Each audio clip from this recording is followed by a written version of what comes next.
Salut, c'est César, donc on se retrouve aujourd'hui pour une nouvelle vidéo.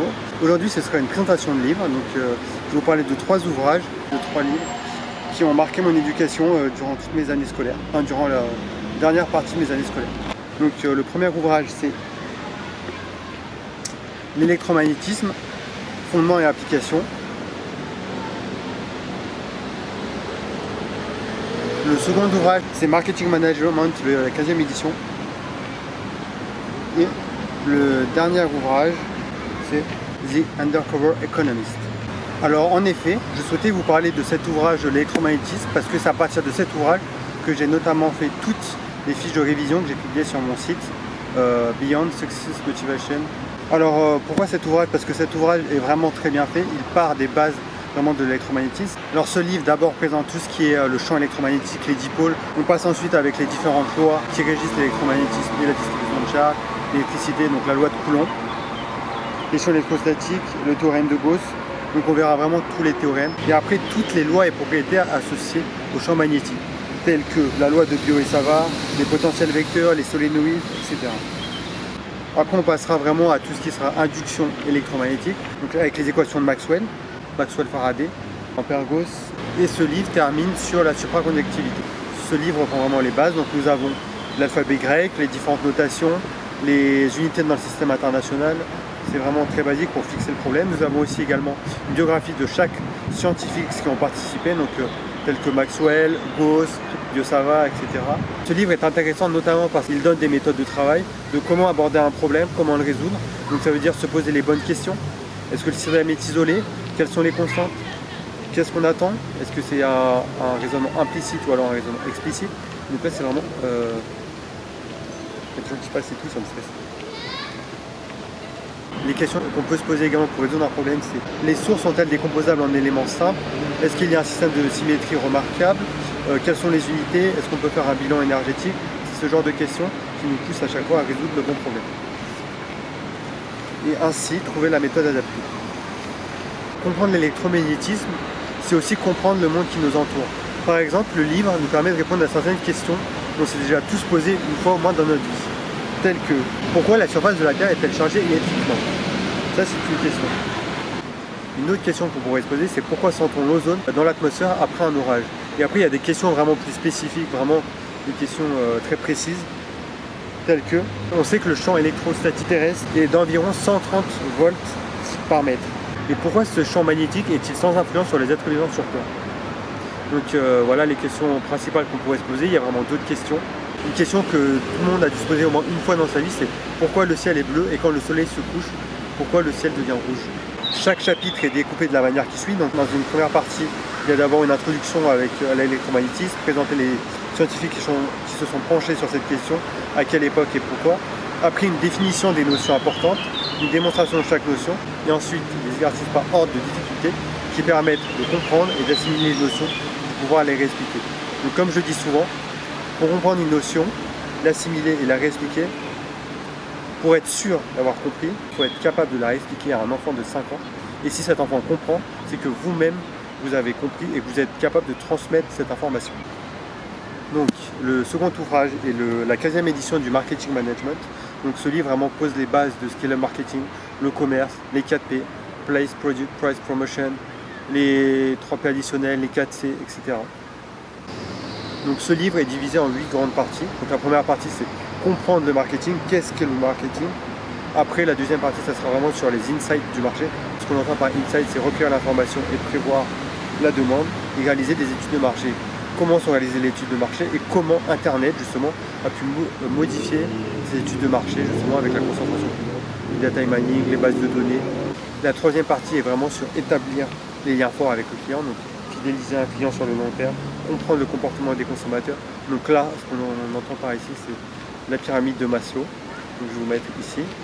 Donc alors cette pyramide comprend différents strates. Et quand on a atteint un strate, on va au deuxième et ainsi de suite, jusqu'à arriver au sommet. Et le sommet de cette pyramide tend vers l'éternité.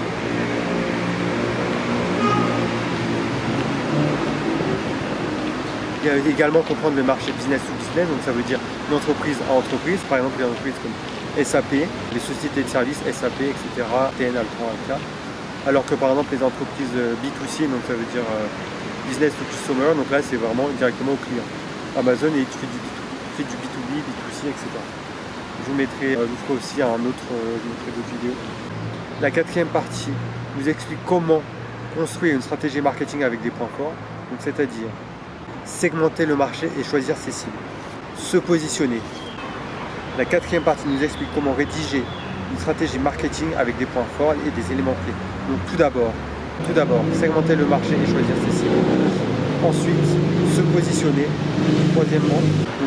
Troisièmement, maîtriser la dynamique concurrentielle et gérer la croissance. La cinquième partie est basée sur la création de valeur. Donc ce qu'on entend par là, c'est définir la politique du produit, concevoir et développer des services, choisir et mettre en œuvre une stratégie de prix. Donc la création de valeur est vraiment un point très important actuellement. Donc il y a énormément de sociétés de e-commerce telles que Shopify, Amazon FBA, et AliExpress, etc. Plusieurs business de e-commerce qui se montent actuellement et qui est vraiment basé sur la création de valeur. Donc c'est vraiment un sujet d'actualité. Donc il y a de nombreux influenceurs justement qui participent au développement de la création de valeur. Donc, pour vous donner un exemple, une société X créée par Paul ou Jacques, par Paul et Jacques on va dire, créée par Paul et Jacques, achètent des épilateurs sur AliExpress. Ils les achètent 2 €. Ils n'ont pas leur site de e-commerce, ils les revendent 75 €. Pour faire connaître leur marque, que leurs produits gagnent en crédibilité, ils envoient ces produits-là à des influenceurs qui postent des stories interminables en disant avec mon code promo on peut avoir 75% de bénéfices, etc. Donc ça c'est vraiment un point clé, un point de notre économie actuelle. Enfin la sixième partie est sur la distribution des produits et services en fonction de la valeur souhaitée. Donc là encore nous nous basons sur l'économie actuelle, sur Amazon, avoir tout de suite, etc. Enfin la septième partie ce sera sur la communication. Donc là aussi la communication est très importante, donc ça permet de faire connaître le produit, développer sa marque, gagner en influence. Donc là ça permet de mettre en évidence les différents canaux, concevoir et mettre en œuvre une stratégie de communication intégrée. Ensuite, mettre en œuvre la publicité, le parrainage, les relations publiques, etc.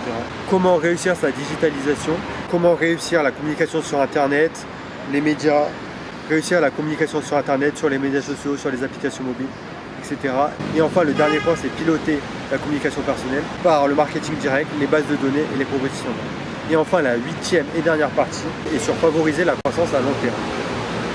Le dernier ouvrage que je vais vous présenter aujourd'hui est The Undercover Economist by Tim Harford. Donc c'est The Sunday Times Bestseller. Donc alors pourquoi j'ai choisi ce livre? Justement pour m'améliorer en anglais et aussi pour comprendre l'économie actuelle, comprendre l'économie dans le monde dans lequel on vit.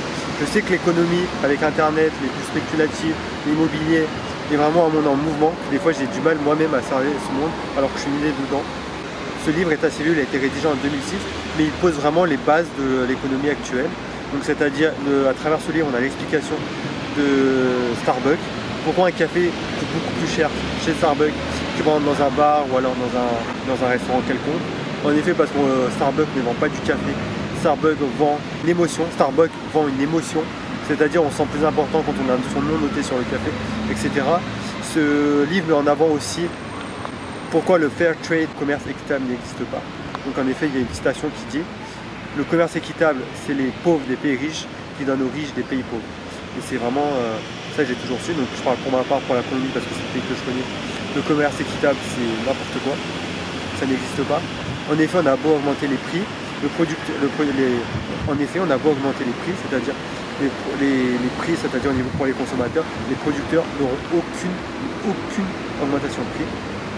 Il parle également de la politique des supermarchés. Pourquoi certains supermarchés, notamment en centre-ville, les produits proches des centres-villes, les supermarchés sont plus chers que ceux situés à 5-10 km loin. En effet, ça c'est dû à la concentration des monopoles, donc c'est-à-dire dans les grandes villes, Paris, Londres, New York, etc. Donc là également, il explique à travers ce livre pourquoi le prix du loyer augmente, pourquoi les prix des loyers sont souvent inaccessibles, ou alors c'est vraiment des loyers pourris.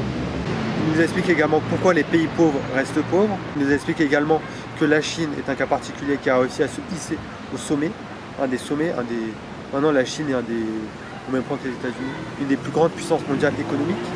En effet, ce livre nous explique à travers nos actions quotidiennes, ce qu'on achète au quotidien, comment l'économie est vraiment ciblée pour qu'on achète en tant que consommateur, pour chaque produit du quotidien, pourquoi on fait de l'essence, etc. pourquoi on a besoin justement d'acheter une voiture pour se sentir plus à l'aise, plus considéré, avoir un plus haut standing de vie alors que c'est pas forcément nécessaire. On pourrait très bien faire les trajets à vélo, etc. Donc maintenant, certaines tendances s'inversent actuellement. Je vous remercie de m'avoir écouté et à très vite pour une très prochaine vidéo. Ciao, ciao.